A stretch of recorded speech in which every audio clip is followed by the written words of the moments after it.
여러분 안녕하세요. 재림연수원과 함께하는 성경여행 시간입니다. 오늘은 마가복음을 두 번째 여행하는 시간이 되겠습니다. 지난 시간에는 이 마가와 마가복음의 관계를 좀 잠시 살펴보았고, 그리고 마가복음에 나타난 신약의 중요 주제 5가지를 그 본문에서 살펴보았습니다. 오늘 이 시간에는 이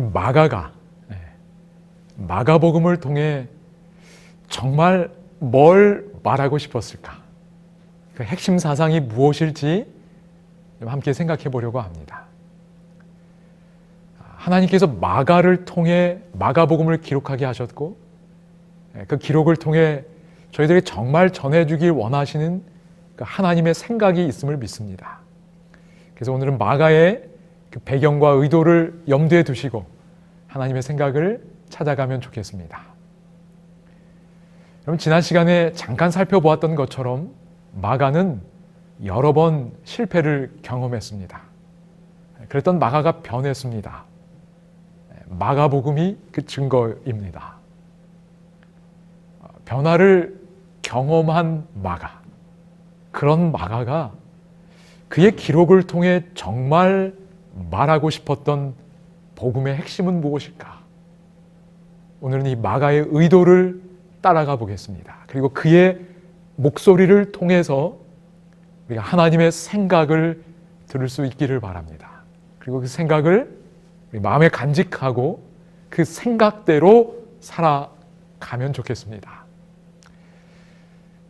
여러분, 마태복음은 아브라함과 다윗의 후손으로 오신 아기 예수의 족보로 시작합니다. 사람이신 예수님이 강조된 것이라 할 수 있습니다. 그런데 마가복음은 다릅니다. 처음부터 예수 그리스도를 하나님의 아들로 부르며 시작합니다. 마가복음 1장 1절입니다. 하나님의 아들 예수 그리스도 복음의 시작이라. 마태복음과 다르지요? 여러분, 그런데 이 첫 구절은 이 전체 이야기가 진행되는 일에 매우 역설적 상황을 만들어냅니다. 이 마가복음을 읽는 독자들은 1장 1절만 읽어도 예수 그리스도가 누군지 알게 됩니다. 하나님의 아들이시구나. 그 선언을 듣기 때문입니다. 알게 됩니다. 그런데 흥미로운 것은 마가복음에 등장하는 이 다른 인물들은 이 사실을 모른다는 것입니다. 어떤 인물도 모릅니다. 예외가 있습니다. 누구는 아냐면 귀신들은 압니다. 근데 사람들은 모릅니다. 그런 상태가 계속 지속됩니다. 그러다가 마가복음 끝부분에 가면 한 인물이 십자가에 달리신 예수님을 향해 이분은 정녕 하나님의 아들이었다라고 고백하게 됩니다. 그러니까 사람들 중에서는 끝에 가서야 고백이 들립니다. 여기 신약의 윤리적 비전이라는 한 책에 보면 이렇게 설명합니다. 이야기의 말미에 가서야 한 등장인물이 제대로 된 고백을 한다. 그는 이방인 백부장이었으나 예수님의 치욕스러운 십자가 죽음을 목격하면서 오히려 진리를 말하게 된다. 이 사람은 진실로 하나님의 아들이었도다. 여러분, 여기 이 이야기의 절정에 이르러 우리는 마가의 내러티브가 조여 들어간 목표를 발견한다. 예수님은 십자가에 달린 존재로 알려질 때만 하나님의 아들로 인식될 수 있다는 말이다. 여러분, 이것이 마가가 말하고 싶었던 핵심이라고 믿습니다. 그분은 하나님의 아들이신데 이 위대한 진리는 그분이 십자가에 못 박히실 때 드러났다는 것입니다. 그전에는 아무도 몰랐다는 것이고요. 그래서 복음서의 이야기가 이 마가복음에서 진행되는 동안에는 아무도, 제자들을 포함한 그 누구도 예수를 하나님의 아들로 고백하지 못했습니다. 여러분 궁금하신 것들이 생기실 텐데요. 조금 이따 또 살펴볼 것입니다. 여러분 마가복음에 보면 예수님에 대해 하나님의 아들이라는 표현이 4번 나옵니다. 이미 본 것처럼 마가복음 1장 1절에서 선언되고 끝부분에서 한 백부장을 통해 고백됩니다. 그리고 그 사이에 있는 2번의 고백은 모두 귀신들의 입을 통해 나오는 말입니다. 마가복음 3장 11절입니다. 더러운 귀신들도 어느 때든지 예수를 보면 그 앞에 엎드려 부르짖어 이르되 당신은 하나님의 아들이니이다. 예수님이 회당에서 가르치실 때 더러운 귀신들이 하는 말이었습니다. 이 또 다른 구절은 거라사 광인을 고쳐주신 이야기에서 나옵니다. 마가복음 5장에 있는 말씀입니다. 큰 소리로 부르짖어 이르되 지극히 높으신 하나님의 아들 예수여, 나와 당신이 무슨 상관이 있나이까? 원하건대 하나님 앞에 맹세하고 나를 괴롭히지 마옵소서 하니. 여러분 이건 역시 더러운 영들이 말하는 겁니다. 제자들을 포함한 다른 사람들은 모르는데 더러운 영들이 알고 말했습니다. 좋은 의도는 아니었을 것이라 생각됩니다. 그러나 어쨌든 영의 세계는 이걸 알았던 것입니다. 예수님이 하나님의 아들이라는 사실은 하나님에 의해서도 확증되었습니다. 그 첫 번째 확증은 예수님이 침례받고 올라오셨을 때입니다. 마가복음 1장입니다. 하늘로부터 소리가 나기를 너는 내 사랑하는 아들이라 내가 너를 기뻐하노라 하시니라. 그리고 다시 한번 확증되는 일이 있었지요. 언제였지요? 네, 맞습니다. 한 높은 산에서 변화되셨을 때에 하늘에서 다시 소리가 들렸습니다. 마가복음 9장에 있는 말씀입니다. 마침 구름이 와서 그들을 덮으며 구름 속에서 소리가 나되 이는 내 사랑하는 아들이니 너희는 그의 말을 들으라 하는지라. 예수 그리스도가 하나님의 아들이라는 사실은 귀신들도 알고 있었고 하나님도 확증해 주셨습니다. 그런데 마가복음 기록에 따르면 제자들을 포함한 사람들의 입에서는 이 고백이 나오지 않습니다. 그러다가 이야기 끝에 가서야 십자가에 이르러서야 한 백부장의 입을 통해 이 고백이 나옵니다. 예수님이 십자가에 달린 그 일을 통해서만이 우리에게 하나님의 아들로 알려질 수 있다는 걸 마가가 강조하고 있다고 생각이 됩니다. 이러한 마가의 강조점은 마가복음의 구조를 통해서도 확인할 수 있습니다. 그럼 마가복음은 크게 2 부분으로 나눌 수 있습니다. 마가복음 1장 1절에서 8장 26절까지가 한 부분이고요. 마가복음 8장 27절부터 16장 끝까지가 또 한 부분입니다. 마가복음 8장 27절부터는 예수님이 가이사랴 빌립보 여러 마을로 지나실 때의 이야기입니다. 마태복음에서도 잠시 살펴봤던 너희는 나를 누구라고 하느냐 이 질문이 주어진 바로 그 대화입니다. 여기서부터 이 마가복음의 후반부가 시작된다고 볼 수 있습니다.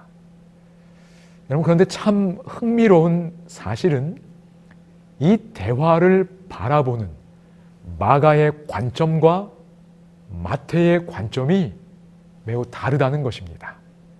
여기에는 분명히 각 기자의 의도가 담겨 있음을 보게 됩니다. 이제 그 차이를 좀 확인해 보겠습니다. 마태복음에 있는 내용 먼저 보겠습니다. 마태복음 주제절이었지요. 너희는 나를 누구라 하느냐?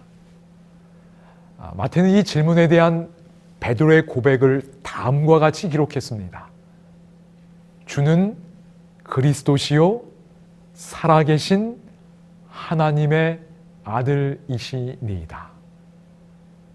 여러분, 여기 마태복음에는 베드로의 입을 통해서 예수님이 하나님의 아들이라는 사실이 고백되었습니다. 그런데 마가복음의 기록은 다릅니다. 여기 확인해 보겠습니다. 8장 29절이지요. 또 물으시되 너희는 나를 누구라 하느냐?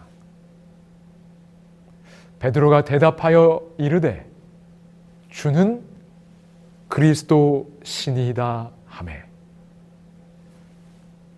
여러분, 여기 마가복음의 기록에는 하나님의 아들이시니다라는 고백이 없습니다. 그냥 그리스도라는 고백으로 끝납니다.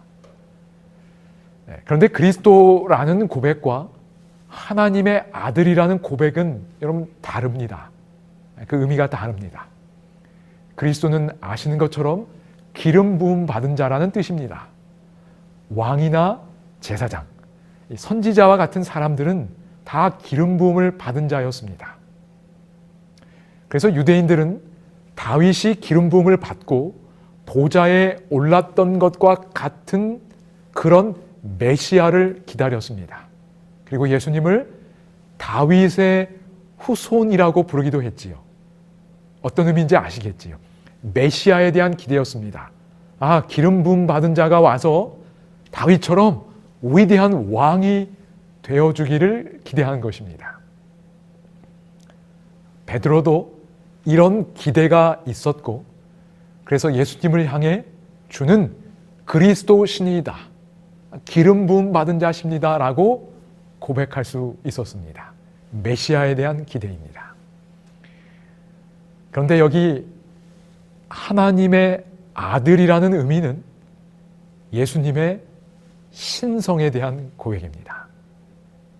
이분이 지금 사람으로 나와 함께 있지만 이분이 하나님이라는 고백인 것입니다.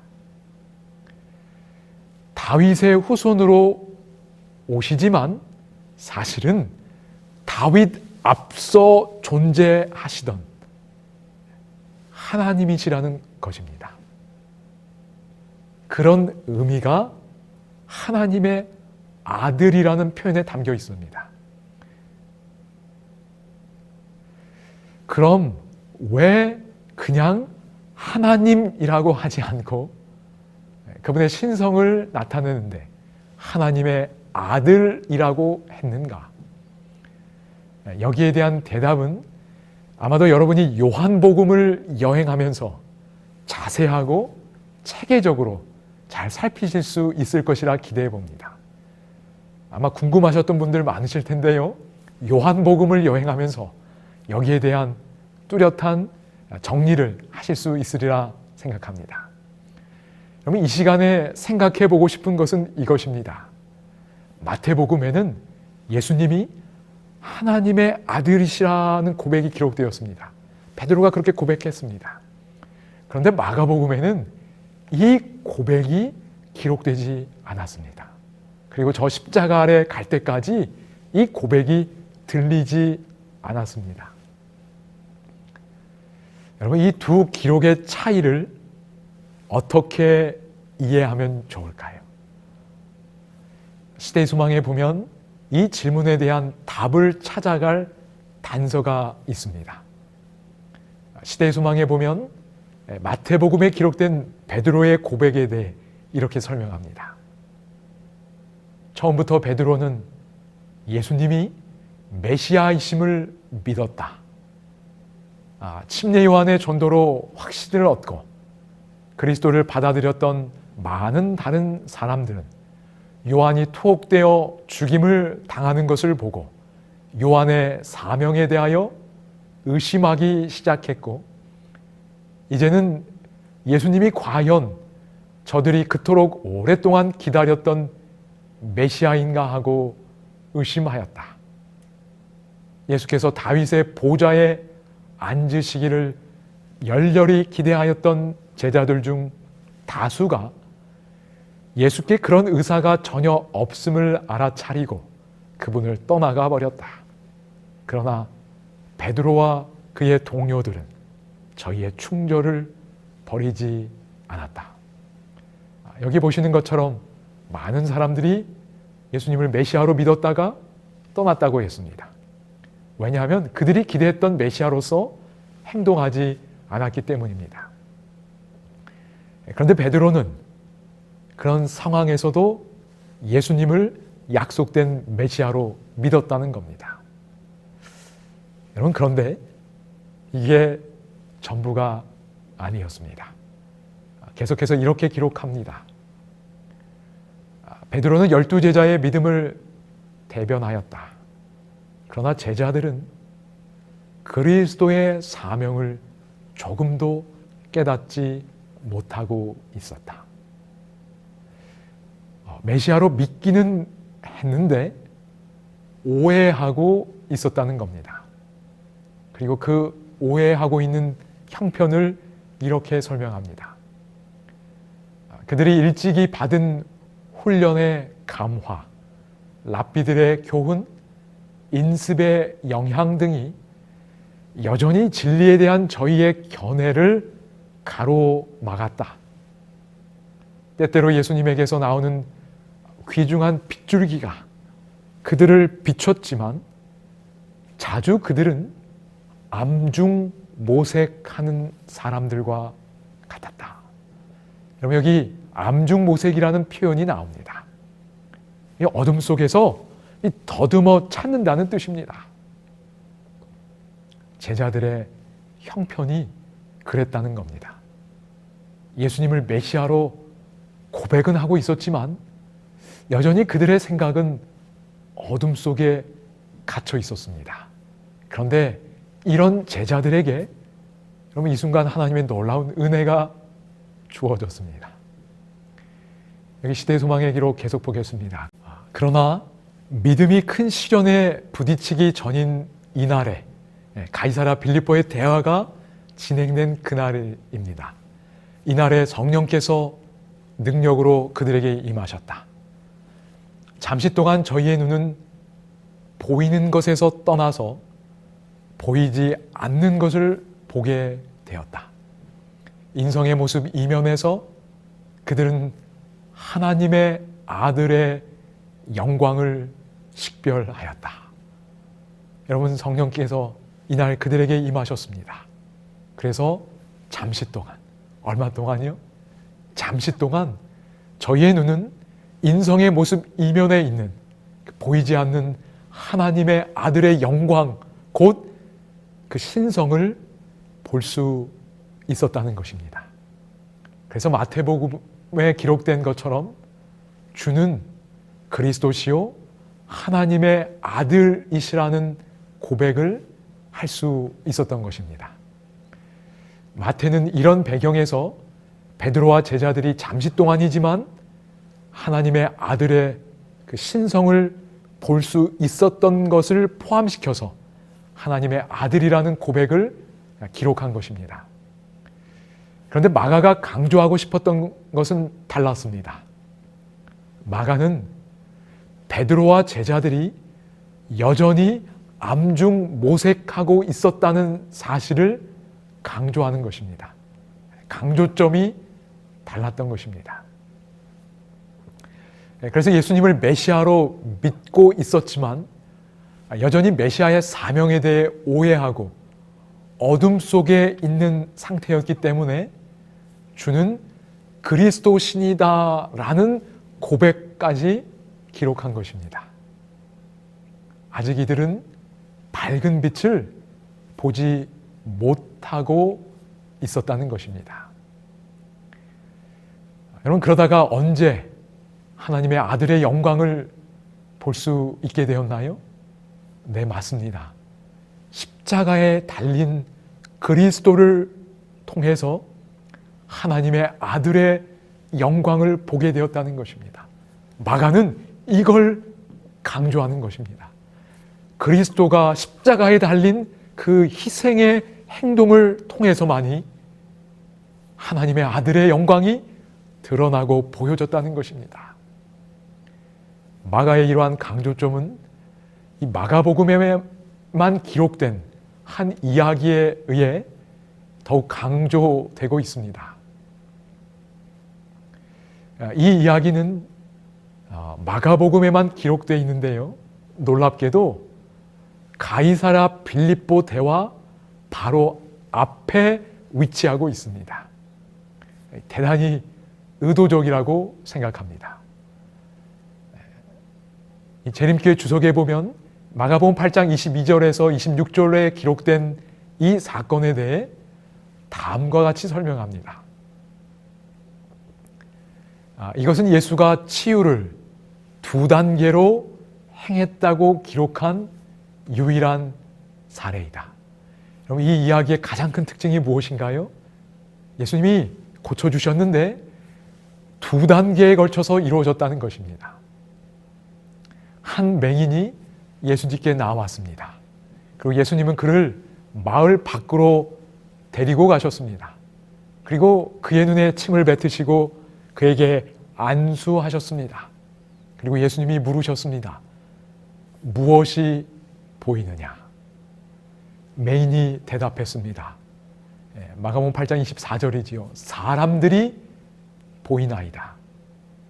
나무 같은 것들이 걸어가는 것을 보나이다. 여러분, 그는 사람을 보았지만 나무 같은 것들이 걸어 다니는 것처럼 보인다고 대답했습니다. 시력이 회복을 어느 정도 했지만 아직 완벽하지 않다는 것입니다. 부분적으로 회복되었을 뿐이라는 거지요. 그럼 그때 예수님이 어떻게 하셨지요? 8장 25절입니다. 이에 그 눈에 다시 안수하심에 그가 주목하여 보더니 나서 모든 것을 밝히 보는지라. 예수님께서는 다시 그의 눈에 안수하셨고 이번에는 완전히 회복되어 모든 것을 밝히 볼 수 있게 되었습니다. 여러분, 예수님이 왜 이렇게 하셨을까요? 능력이 없어서 그런 것이 아니지요. 예수님도 무언가를 전달하기 위하여 그렇게 하셨을 텐데 마가가 이 이야기를 기록한 것입니다. 그리고 이 이야기를 가이사랴 빌립보 대와 바로 앞에 위치시켰습니다. 마가의 의도가 여러분 느껴지시나요? 여러분, 가이사랴 빌립보로부터 시작되는 이 마가복음의 후반부를, 전반부와는 분명히 다른 이 후반부를 마가가 지금 어떤 관점으로 보고 있는지 그리고 기록하는지를 알려줍니다. 여러분, 마가는 제자들의 상태가 시력이 부분적으로 회복되었던 그 맹인과 같다라고 지금 말하고 있는 겁니다. 제자들은 분명 예수님을 메시아로 믿고 따랐습니다. 남들이 다 떠날 때에도 그들이 예수님 곁에 머물렀고 예수님을 향해 그리스도시라고 고백할 수 있었습니다. 그러나 아직 메시아의 사명을 제대로 이해하지 못하고 있었다는 것입니다. 그래서 마치 부분적으로 회복되었던 그 맹인처럼 나무 같은 것들이 지나다닌다고 고백한 그 사람들과 제자들의 형편이 비슷하다는 것입니다. 아직 이들은 하나님의 아들의 영광을 못 보고 있었다는 것입니다. 그런데 이제 이들이 어떤 과정에 들어가게 되나요? 마치 2번째 안수를 받고 시력이 온전하게 회복되었던 그 맹인처럼 이제 제자들도 그 2번째 안수의 경험 속으로 들어가고 있다는 걸 말해주는 겁니다. 그 두 번째 안수가 언제 이루어졌나요? 십자가 이후였습니다. 십자가에 달린 예수님을 통해서 그들은 하나님이 사람이 되셔서 인간의 죄를 대신하여 죽으셨다는 이 엄청난 진리를 깨닫게 되었습니다. 하나님이 사람을 대신해서 죽으셨다. 창조주가 그분이 만드신 피조물을 대신해서 죽으셨다. 와, 여러분, 이 엄청난 사건을 제자들이 알게 됩니다. 그 사건 이후에야 제자들의 눈이 열렸고 십자가에 달린 예수가 하나님의 아들이었다라는 놀라운 진리를 깨닫게 됩니다. 그리고 그 사건에서 비치는 하나님의 사랑의 영광을 보게 됩니다. 마가는 이 사실을 강조해서 말해주고 싶었던 것입니다. 특별히 마가는 이러한 사실을 강조하면서 우리로 하여금 하나님의 능력에 대해 다시금 생각하도록 도와주고 있습니다. 마가복음 1장 7절에 보면 하나님의 아들 예수 그리스도를 다음과 같이 소개합니다. 침례 요한의 메시지였지요. 그가 전파하여 이르되 나보다 능력 많으신 이가 내 뒤에 오시나니 나는 굽혀 그의 신발끈을 풀기도 감당하지 못하겠노라. 여러분, 여기 예수님을 뭐라고 소개하지요? 나보다 능력 많으신 분이라고 소개합니다. 여러분, 예수님은 정말 능력 많으신 분입니다. 그래서 마가복음 전반부에 보면 예수님께서 정말 많은 능력들을 행사하셨습니다. 귀신을 쫓아내셨습니다. 병자를 고치셨습니다. 죽은 자도 살리십니다. 거센 폭풍도 잠잠케 하셨습니다. 물 위를 걷기도 하셨고 수천 명 되는 사람들을 몇 조각 안 되는 빵으로 먹이기도 하셨습니다. 그분의 권세와 능력으로 사람들을 계속해서 섬기시는, 정말 머슴처럼 섬기시는 그분의 행동이 계속해서 나타납니다. 이것이 전반부에 나타난 예수님의 모습이었습니다. 여러분, 그러니 사람들이 예수님을 어떻게 봤겠습니까? 우와, 엄청난 기적을 행하는 사람으로 보는 겁니다. 아마 슈퍼맨처럼 보였을지 모르겠습니다. 야, 그래, 이분이 다윗의 후손으로 우리의 왕이 되어주신다면 우리가 로마의 압제와 학정에서 벗어날 수 있겠구나. 그런 기대가 올랐던 것입니다. 그러나 그렇게 행동하지 않으시자 또 많은 사람들이 떠났다는 걸 저희는 잘 알고 있습니다. 여러분, 중요한 사실은 그 많은 능력이 행사되는 동안 그들의 입에서 하나님의 아들이라는 고백은 나오지 않았다는 것입니다. 심지어 제자들의 입에서도 그 고백이 나오지 않았다라고 마가는 기록하고 있습니다. 이것이 마가의 강조점입니다. 그렇다면 후반부에 나오는 예수님은 어떤 모습인가요? 신약의 윤리적 비전이라는 책에 보면 이렇게 설명합니다. 예수님이 가이사라 빌립보에서 제자들과 내러티브의 중심축이 되는 대화를 나누고 난 뒤에는 능력 행사는 거의 중단되다시피 한다. 뭐라고요? 이 대화 이후에는 그분의 능력의 행사가 거의 중단된 것처럼 보인다는 겁니다. 귀신 쫓아내는 일 한 번, 병자 고치신 일 한 번, 그리고 무화과 나무가 시드는 일, 그 정도만 있을 뿐입니다. 이는 전반부와 대단히 대조되는 내용입니다. 능력의 행사가 거의 중단된 것처럼 보입니다. 대신 예수님은 우리에게 어떤 모습을 보여주시나요? 같은 책에 이런 구절이 나옵니다. 예수님은 고난받고 죽기 위해 능력을 포기하는 인자로 인식될 때에야 비로소 올바르게 이해될 수 있다. 고난받고 죽기 위해 능력을 포기하는 분, 이것이 후반부에 예수님을 아주 잘 설명해 주는 표현이라고 생각합니다. 하나님께서 그분의 신성의 능력을 완전히 포기하고 그 모습의 절정이 십자가에 달린 예수님이라는 것입니다. 십자가에 달린 예수 그리스도, 그분은 자기를 완전히 비우신 분이었습니다. 현대인을 위한 교회사라는 책에 보면 이런 구절이 나옵니다. 이 책의 첫 문장입니다.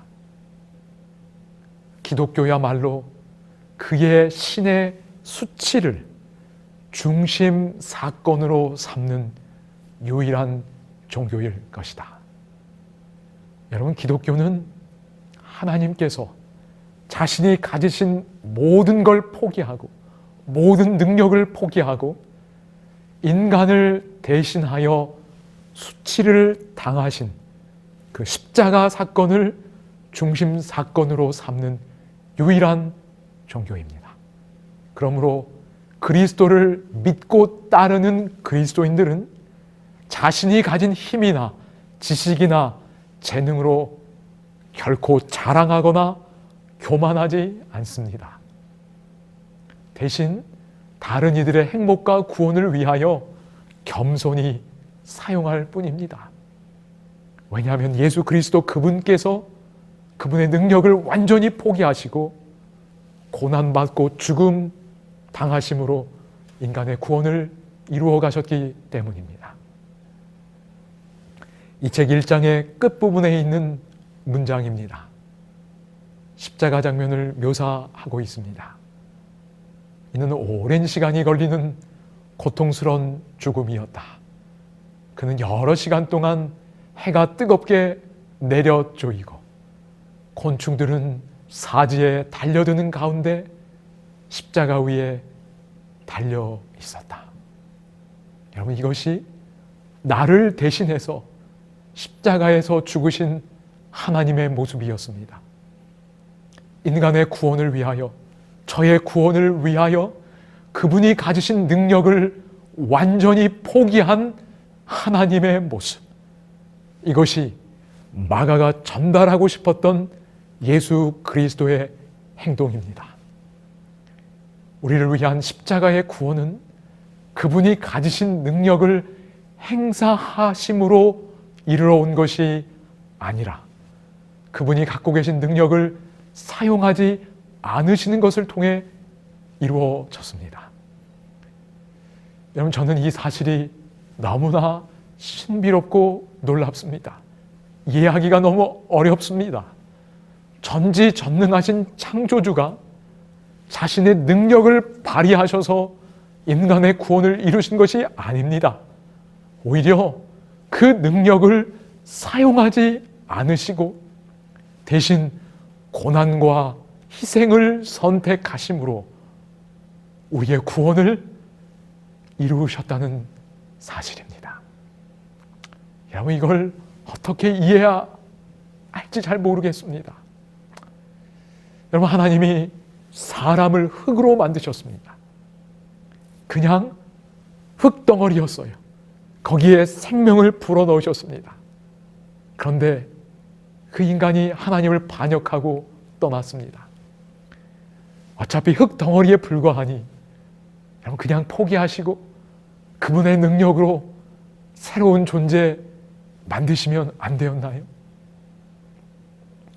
여러분, 그런데 우리 하나님은 그렇게 하지 않으셨습니다.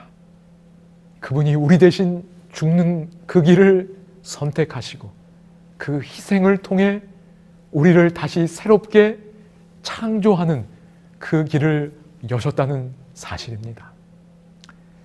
아마도 하나님이 우리를 만드셨을 때 이미 거기에 하나님의 형상이 있었기 때문에, 하나님의 자녀가 되었기 때문에 하나님은 우리를 포기하지 못하셨을 것입니다.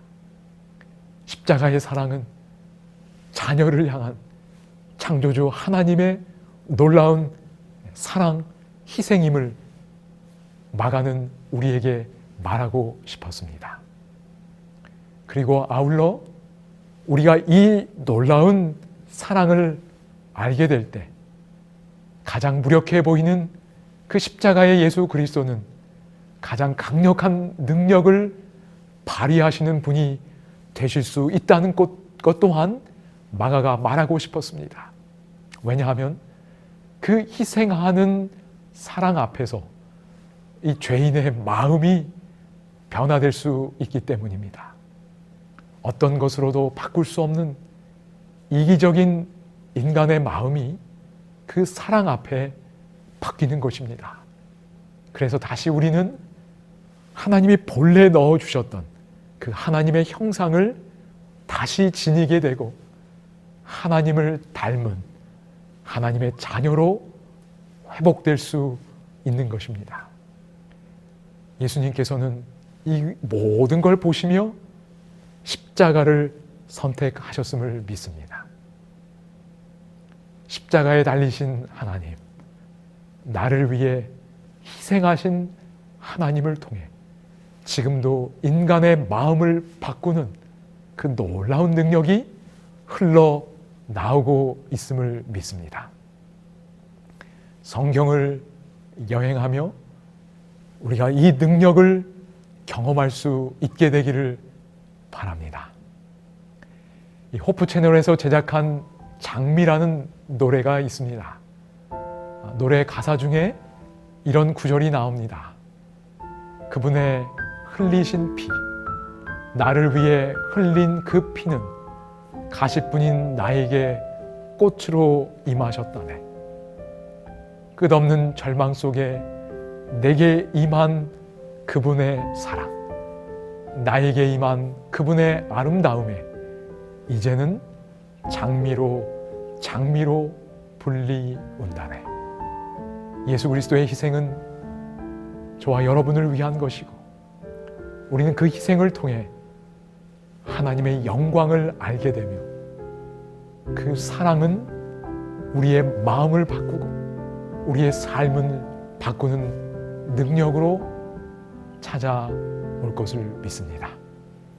이제 장미라는 찬양을 들으시며 우리가 함께하는 마가복음 여행을 마치겠습니다.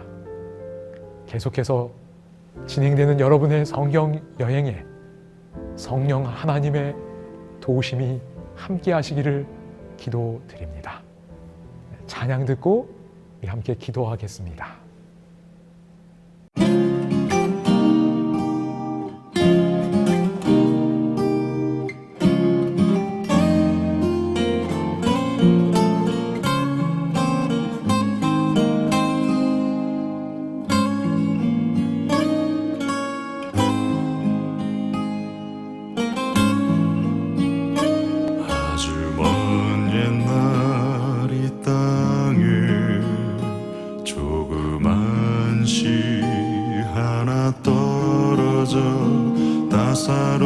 따사로운 햇살과 포근한 이슬 맞고 자랐네. 싹이 트고 잎이 나고 참된 사랑 속에 자랐네. 아주 먼 옛날 만물은 사랑스럽고 아름다웠네. 그러던 어느 날 바람 없이 불던 어느 날 가녀린 줄기는 가시로 덮여버렸네.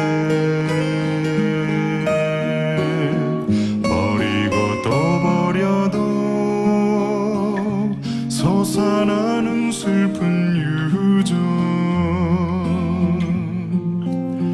아무리 노력해도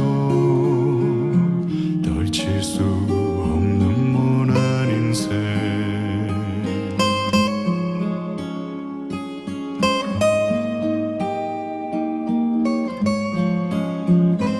여린 가진 가시 되고 또다시 날카로운 못이 되어 님의 손과 발을 꿰뚫고 허리에서 흐르는 피 이젠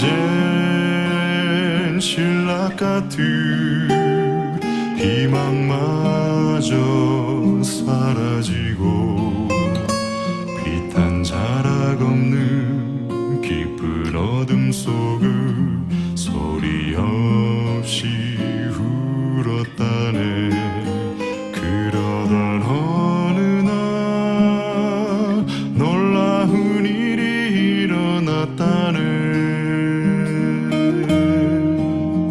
어둠과 슬픔 속에 어디선가 들려온 목소리